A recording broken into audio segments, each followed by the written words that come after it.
తెలంగాణ ప్రకటన జరిగిపోయింది. కేంద్రం కసరత్తు మొదలెట్టింది. కానీ రాష్ట్ర ఏర్పాటు ప్రక్రియకు ఎంతకాలం పడుతుందన్న దానిపై క్లారిటీ ఇవ్వట్లేదు ప్రభుత్వం. కానీ పార్లమెంట్లో వాదోపవాదాలు మాత్రం సాగుతున్నాయి. ఇంతకీ రాష్ట్రాల ఏర్పాటు ప్రక్రియ సాగేదెలా? దానికి ఎంతకాలం పడుతుంది? దేశంలో చివరిగా ఏర్పడ్డ 3 రాష్ట్రాల ఏర్పాటు ప్రక్రియ ఎలా సాగింది? ఉద్యోగాలు, వృద్ధి విషయంలో అవి సాధించిన ప్రగతి ఏంటి? ఆ 3 రాష్ట్రాల్లో ఏం జరిగిందన్న దానిపై V6 స్పాట్లైట్.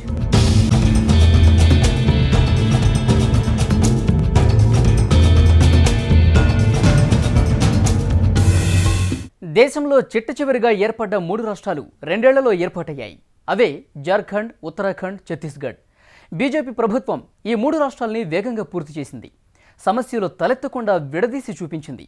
కానీ తెలంగాణ ఏర్పాటు మాత్రం అందుకు భిన్నం. కొత్త రాజధానితో కూడిన కొత్త రాష్ట్రాల డిమాండ్తో ఆ 3 రాష్ట్రాలు ఏర్పడ్డాయి. కానీ తెలంగాణ మాత్రం రాజధానితో కూడిన రాష్ట్రం కావాలని డిమాండ్ చేస్తోంది. అదే తేడా. ఇంతకీ 3 రాష్ట్రాల ఏర్పాటు ప్రక్రియ ఎలా సాగింది?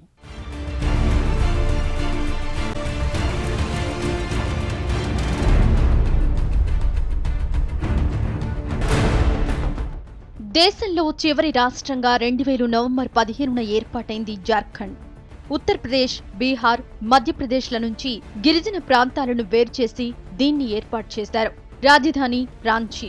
దేశంలోని గనుల్లో 40% ఈ ఒక్క రాష్ట్రంలోనే ఉన్నాయి. 74,677 చదరపు కిలోమీటర్లు విస్తరించిన రాష్ట్రం. 3,30,00,000 దాకా జనాభా.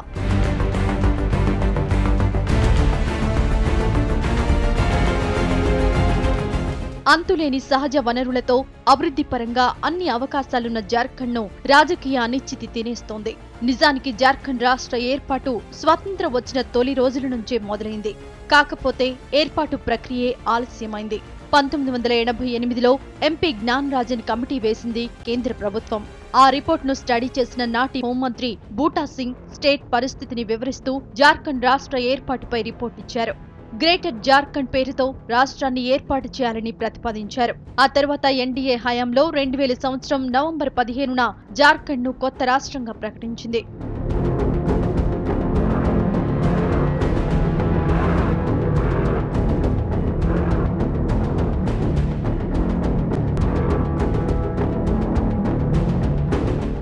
కొత్తగా ఏర్పాటైన 3 రాష్ట్రాల్లో దెబ్బతిన్న ఫార్ములా ఇదొక్కటే. రాజకీయ అస్థిరత, అవినీతి వల్లే. రాజకీయ వైఫల్యాలతో అభివృద్ధిలో వెనుకబడింది. 5 ఏళ్లలోపు పిల్లల్లో 57% మంది పోషకాహారానికి, ప్రాథమిక విద్యకు దూరంగా ఉంటున్నారు. 80% గిరిజనులకు సరైన వసతులు లేవు. ప్రభుత్వాల వైఫల్యాలతో 30 లక్షల మంది దాకా నగరాలకు వలస వెళ్లినట్టు అంచనా.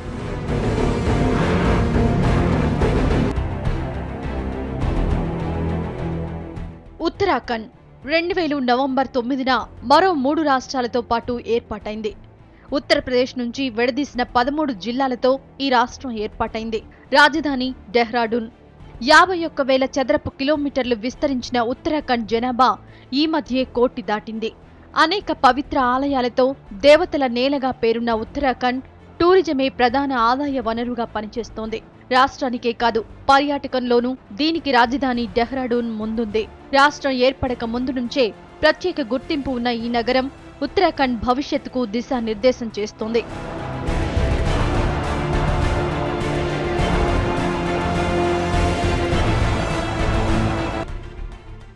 ఉత్తరాఖండ్ ప్రత్యేక రాష్ట్ర డిమాండ్ అంటూ లేదు. కాకపోతే సుపరిపాలన కోసం బీజేపీనే దీన్ని విడదీసింది. ఉత్తరప్రదేశ్ ప్రభుత్వం కూడా అబ్జెక్షన్ చేయకపోవడంతో విభజన సాఫీగా సాగిపోయింది. అప్పటికే అభివృద్ధి చెందిన డెహ్రాడూన్ను రాజధానిగా ఏర్పాటు చేస్తూ రాష్ట్ర విభజన ప్రక్రియను పూర్తి చేశారు. డెహ్రాడూన్లో తలసరి ఆదాయం జాతీయ సగటు కంటే 3 రెట్లు ఎక్కువ. జాతీయ సగటు $800 అంటే 42,000 రూపాయల దాకా ఉంటే ఈ సిటీలో 1,20,000 పైనే ఉంది. ఇదంతా గత 20 ఏళ్లలో వచ్చిన మార్పే. పెద్ద రాష్ట్రాల రాజధానులకు దీటుగా బిజినెస్, ఐటీ హబ్గా ఎదుగుతోంది. కొత్తగా ఏర్పాటు చేసిన సాఫ్ట్వేర్ టెక్నాలజీ పార్క్స్ ఆఫ్ ఇండియాతో పాటు అనేక స్పెషల్ ఎకనామిక్ జోన్లతో నగరం బిజీగా మారిపోయింది. దేశ రాజధాని ఢిల్లీ నుంచి డెహ్రాడూన్కు 4 లైన్ల హైవే నిర్మాణం కొనసాగుతోంది. అది పూర్తయితే రాష్ట్రం రూపురేఖలు మరింతగా మారిపోతాయని అంచనా వేస్తున్నారు. డెహ్రాడూన్లో పల్టాన్ బజార్, రాజ్పూర్ రోడ్ ఏరియాలు బిజినెస్ యాక్టివిటీకి కేంద్రాలుగా మారాయి.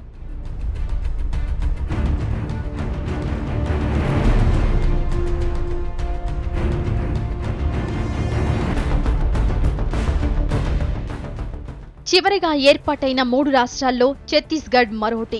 ఛత్తీస్గఢ్ రైస్ బౌల్ అని ముద్దుగా పిలుచుకునే రాష్ట్రం. మధ్యప్రదేశ్ నుంచి విడదీసిన 16 జిల్లాలతో 2000 నవంబర్ 1న ఏర్పాటైంది ఈ రాష్ట్రం. 1,35,000 చదరపు కిలోమీటర్లు విస్తరించిన ప్రాంతం. 2.5 కోట్ల దాకా జనాభా. రాజధాని రాయ్పూర్. కేవలం 20% అర్బన్ జనాభాతో గ్రామీణ ప్రాంతం ఎక్కువగా ఉన్న రాష్ట్రంగా గుర్తింపు తెచ్చుకుంది ఛత్తీస్గఢ్. రాష్ట్రంలో ఉత్తర దక్షిణ ప్రాంతాలు పర్వతాలతో నిండిపోతే మధ్య ప్రాంతం సారవంతమైన వ్యవసాయ భూమి. మహానది జలాలతో ఈ ప్రాంతంలో వరి పండిస్తున్నారు. రాష్ట్రంలో 44% అటవీ ప్రాంతమే ఉంది. జనాభాలో 3వ వంతు మంది దట్టమైన అడవుల్లో నివసించే గిరిజనులే.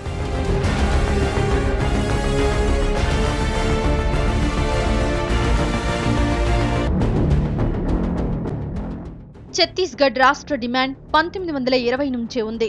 కాకపోతే అభివృద్ధిలో అసమానతలు లేకపోవడంతో డిమాండ్ అలా ఉండిపోయింది. 1950లో ఓసారి మొదలైనా మళ్లీ సైలెంట్ అయింది. ఆ తర్వాత 1990లో మళ్లీ మొదలైంది ఛత్తీస్గఢ్ డిమాండ్. దాంతో రాష్ట్ర ఏర్పాటు ప్రక్రియ తప్పనిసరైంది. చందులాల్ చంద్రశేఖర్ చేసిన పోరాటంతో ఛత్తీస్గఢ్ ఏర్పాటైంది. 2000 సంవత్సరంలో ఎన్డీఏ ప్రభుత్వం మధ్యప్రదేశ్ ప్రభుత్వానికి తీర్మానం చేసి పంపాలని సూచించింది. తీర్మానం నెగ్గడంతో పాటు లోక్సభకు వెళ్లింది. మెజారిటీ సభ్యులు ఓకే చెప్పడంతో ఛత్తీస్గఢ్ బిల్లు పాస్ అయింది.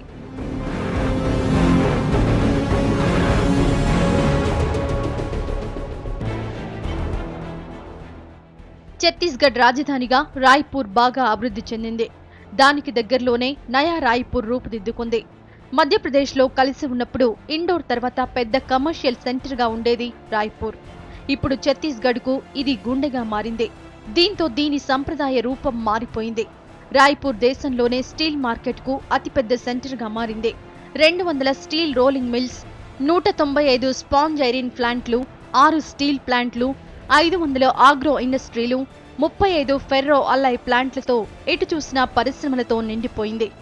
చిన్న రాష్ట్రాలు అభివృద్ధి సాధించవన్న వాదనలను ఛత్తీస్గఢ్ మార్చి చూపించింది.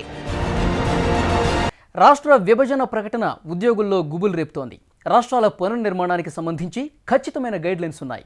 కానీ అవేవి హైలైట్ కాకుండా ఎవరి ప్రకటనలు వాళ్ళు చేస్తున్నారు, ఎవరి ఉద్యమాలు వాళ్ళు చేస్తున్నారు. ఇంతకీ రాష్ట్ర విభజనతో ఉద్యోగాల పంపకం ఎలా జరుగుతుంది? విడిపోయిన 3 రాష్ట్రాల్లో ఎలా జరిగింది?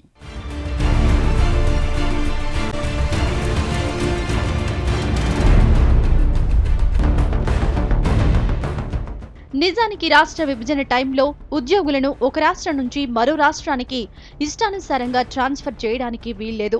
తప్పనిసరిగా వెళ్లాల్సిన ఉద్యోగులకు కూడా కొన్ని మినహాయింపులుంటాయి. దానికి సంబంధించి స్పష్టమైన గైడ్లైన్స్ ఉన్నాయి. ఎస్ఆర్సీ ప్రకారం ఇప్పటిదాకా ఏర్పడ్డ రాష్ట్రాలన్నింటికీ అవే రూల్స్ ను వర్తింపజేశారు.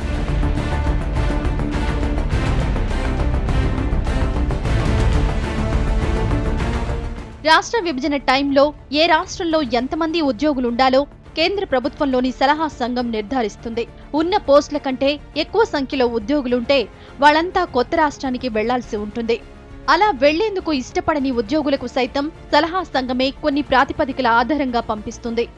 సొంత జిల్లాలకు వెళ్లేందుకు ఛాన్స్ ఇస్తుంది. అయితే కొన్ని పోస్టులకు మాత్రం ఇష్టం లేకపోయినా వెళ్లక తప్పదని చెబుతున్నాయి గైడ్లైన్స్.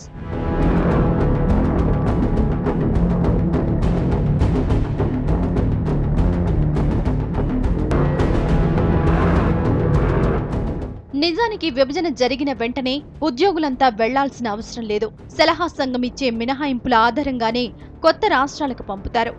మహిళా ఉద్యోగులు, 4వ తరగతి ఉద్యోగులు, వికలాంగులు, భార్యాభర్తలిద్దరూ ఉద్యోగులైతే వాళ్ల ఇష్ట ప్రకారమే ట్రాన్స్ఫర్స్ ఉంటాయి. అనారోగ్యం బారిన పడ్డవాళ్లకు మినహాయింపులుంటాయని ఎస్ఆర్సీ చెబుతోంది.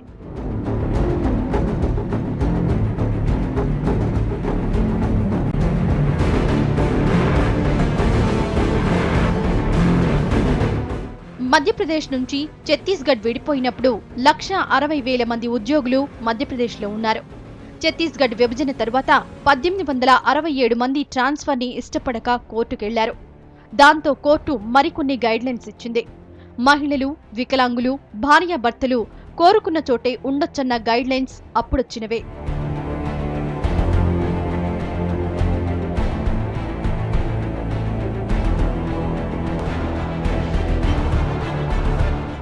ఉత్తరప్రదేశ్ నుంచి ఉత్తరాఖండ్ ఏర్పాటు చేసినప్పుడు కొత్త రాష్ట్రానికి 1,40,000 ఉద్యోగాలు కేటాయించారు. అందులో 40,000 మంది ఉద్యోగులను కొండ ప్రాంతాలకు షిఫ్ట్ చేశారు. అది కూడా కేవలం ఒకే ఒక ఆర్డర్తో.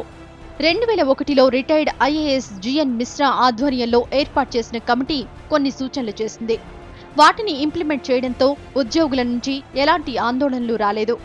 దాంతో ఉత్తరాఖండ్ ఉద్యోగ సమస్య తీరిపోయింది.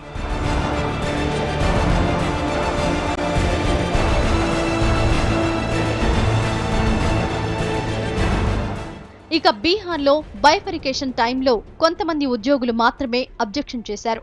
జార్ఖండ్కు 1,08,000 ఉద్యోగాలను కేటాయించింది కేంద్ర ప్రభుత్వం. నిజానికి కేంద్ర సలహా సంఘం సూచించింది 1,07,000 ఉద్యోగులను. అయితే 1,000 మందిని ఎక్కువగా కేటాయించారు. దాంతో చిన్న చిన్న అసంతృప్తులు తప్ప పెద్దగా ఆందోళనలు చోటు చేసుకోలేదు. నిజానికి నాటి ప్రభుత్వాల స్పష్టమైన డైరెక్షన్తో కొత్త రాష్ట్రాల ఏర్పాటుకు కేంద్ర ప్రభుత్వం సలహా సంఘంతో పాటు మరికొన్ని కమిటీల సలహాలు పాటించడంతో సమస్యలు రాలేదు. అలాంటి పరిస్థితి రాష్ట్రంలో ఉంటుందా అన్నది డౌటే. ఎందుకంటే కొత్త రాజధాని ఏర్పాటుతో మరో రాష్ట్రం విడిపోతోంది. ఇప్పటికే ఉన్న రాజధానిని వదిలేసి వెళ్లాల్సి రావడమే ఉద్యోగులను ఆందోళనకు గురిచేస్తోంది. చిన్న రాష్ట్రాలు అభివృద్ధికి దూరమన్న వాదనలు ఓవైపు, అభివృద్ధి చిన్న రాష్ట్రాలతోనే సాధ్యమన్న ఆర్గ్యుమెంట్స్ మరోవైపు. దేశంలో చివరిగా ఏర్పడిన 3 చిన్న రాష్ట్రాలు కొత్త రాష్ట్రాల డిమాండ్లకు మోడల్స్గా మారాయి. ఉత్తరాఖండ్, జార్ఖండ్, ఛత్తీస్గఢ్ రాష్ట్రాల్లో 10 ఏళ్లలో వచ్చిన మార్పులు పాఠాలుగా నిలుస్తున్నాయి. వాటిలో కొన్ని అవకాశాలను సృష్టించుకుని దూసుకుపోతుంటే మరికొన్ని ఉన్న అవకాశాలను ఉపయోగించుకోలేక వెనుకబడ్డాయి. ఇంతకీ 3 రాష్ట్రాల్లో ఏం జరిగింది? అభివృద్ధిలో వాటి స్థానం ఎక్కడ?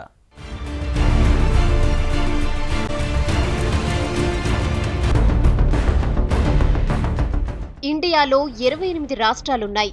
గత జనాభా లెక్కలకు ఈసారి జనాభా లెక్కలకు మధ్య 20% జనాభా పెరుగుదల నమోదైంది. కానీ రాష్ట్రాల సంఖ్య మాత్రం పెరగలేదు. ఉత్తరప్రదేశ్ 19 కోట్ల జనాభాతో బ్రెజిల్, రష్యా, ఫ్రాన్స్ లాంటి దేశాల్ని బీట్ చేసింది. కానీ అభివృద్ధిలో మాత్రం అంతంత ప్రగతిని సాధిస్తోంది. సేమ్ టైం అరుణాచల్ ప్రదేశ్, హిమాచల్ ప్రదేశ్ కేవలం 1 కోటి జనాభాతో ప్రగతి పథంలో దూసుకుపోతున్నాయి. ఈ తేడానే మేధావుల మెదడుకు పని చెబుతోంది. చిన్న రాష్ట్రాల అవసరాన్ని గుర్తించేలా చేస్తోంది.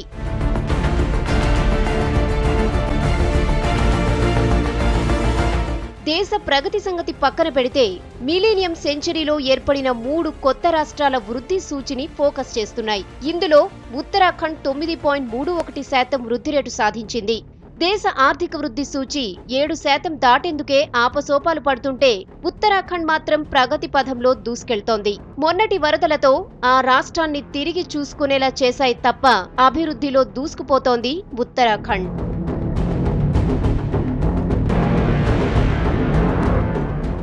ఇక జార్ఖండ్ 8.45% వృద్ధి రేటుతో సక్సెస్ బాటలో పయనిస్తోంది.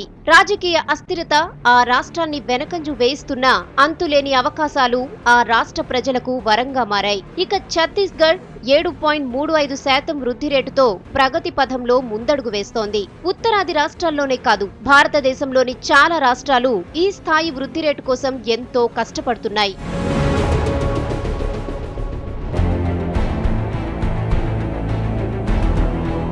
అపారమైన సహజ వనరులతో ఈ 3 రాష్ట్రాలు ప్రగతి పథంలో ముందడుగు వేస్తున్నాయి. జార్ఖండ్లో వృద్ధికి అవకాశాలున్నా అభివృద్ధి ఫలాలు రూరల్, రిమోట్ ఏరియాలకు అందట్లేదు. అందుకే కొత్త రాష్ట్రాల్లో ఫెయిల్యూర్ ఫార్ములాగా జార్ఖండ్ను సూచిస్తున్నారు కొందరు.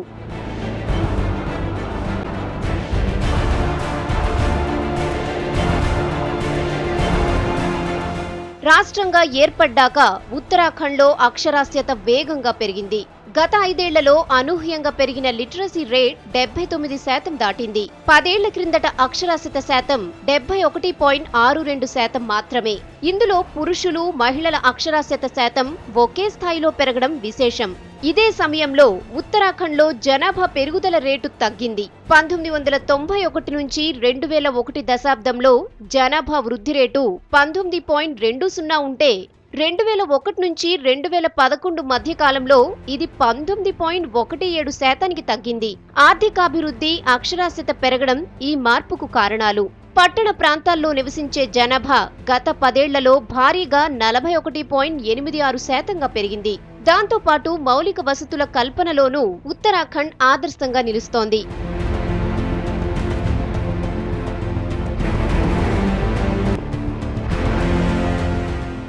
రైస్ బౌల్ గా పిలుచుకునే రాష్ట్రం ఛత్తీస్గఢ్. ఛత్తీస్గఢ్ రాజధాని రాయ్పూర్, నయా రాయ్పూర్లలో అభివృద్ధి కనిపిస్తోంది. పరిశ్రమలకు మౌలిక వసతుల కల్పనతో పెట్టుబడులను బాగానే ఆకర్షిస్తోంది ఛత్తీస్గఢ్. వృద్ధి రేటు ఆర్థికాభివృద్ధిలో ముందడుగు వేస్తున్నా గిరిజన ప్రాంతాలను పట్టించుకోవట్లేదనే విమర్శలున్నాయి.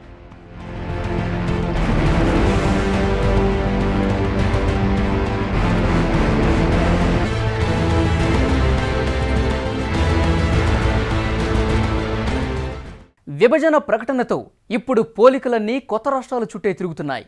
తెలంగాణ జార్ఖండ్లా తయారవుతుందని కొందరంటుంటే, కాదు మిగతా 2 రాష్ట్రాల్లా అభివృద్ధి పదంలో దూసుకెళ్తుందని మరికొందరు వాదిస్తున్నారు. అసలు విడిపోతే తెలంగాణ పరిస్థితి ఏంటి? కలిసి ఉన్నప్పుడు జరిగిన అభివృద్ధి అంతా? దేశంలో సుమారు 20కి పైగా ప్రత్యేక రాష్ట్ర డిమాండ్లున్నాయి. మిగతా వాటి పరిస్థితి వేరు. తెలంగాణ డిమాండ్ వేరు. దీనికి ఒకటే పీఠముడి, అదే హైదరాబాద్. ఆంధ్రప్రదేశ్లో విలీనానికి ముందు హైదరాబాద్ తెలంగాణలో భాగం. కలిసిపోయాక అది అందరికీ ఆత్మబంధువైంది. ఇప్పుడు డీమెర్జ్కు అదే సెంటర్ పాయింట్ అవుతోంది. హైదరాబాద్తో కూడిన తెలంగాణ కావాలంటున్నారు తెలంగాణవాదులు. దాంతో బంధం తెంచుకోలేమంటున్నారు సీమాంధ్రులు.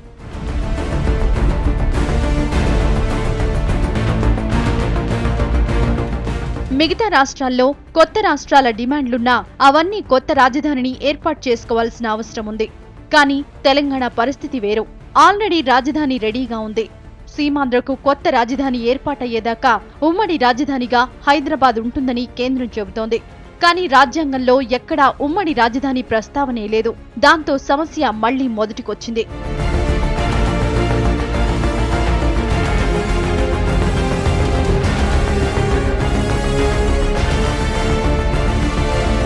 ఇక హైదరాబాద్, రంగారెడ్డి సంగతి పక్కన పెడితే తెలంగాణలో మిగతా జిల్లాలు పూర్తిగా వెనుకబాటుకు గురయ్యాయి. వర్షపాతంలో సీమాంధ్రతో తెలంగాణ సమానంగా ఉంది. సాగు భూమిలోనూ దాదాపు సమానంగా ఉంది. కానీ ఇరిగేషన్ విషయంలోనే నక్కకు నాగలోకానికి ఉన్నంత తేడా ఉంది. సీమాంధ్రలో 1,14,000 హెక్టార్లకు కాలువల సౌకర్యం ఉంది. అదే తెలంగాణకు కేవలం 32,000 హెక్టార్లకు మాత్రమే కాలువలు అందుబాటులో ఉన్నాయి. మెజారిటీ రైతులకు వ్యవసాయ ఆధారం బోర్లు, బావులే. ఒక్క నీళ్ల విషయంలోనే కాదు, నిధులు, ఉద్యోగాల విషయంలో దశాబ్దాలుగా చోటు చేసుకున్న పరిణామాలు, అసమానతలే ఉద్యమానికి దారితీసింది. అవే ఇప్పుడు రాష్ట్ర విభజనకు కారణమయ్యాయి. తెలంగాణ ప్రకటన జరిగిపోయింది, కానీ ప్రాసెస్ మొదలుపెట్టలేదు. దానికి ఎంత టైం పడుతుందన్నది బ్రహ్మరహస్యంగా మారింది. కొత్త రాష్ట్రాల ప్రకటన తర్వాత 3 రాష్ట్రాల్లోనూ అడ్మినిస్ట్రేషన్ ఆన్ ది స్పాట్ మొదలైంది. మరి మన రాష్ట్రంలో పరిస్థితి ఏంటన్నది నిపుణులకు సైతం అర్థం కావట్లేదు.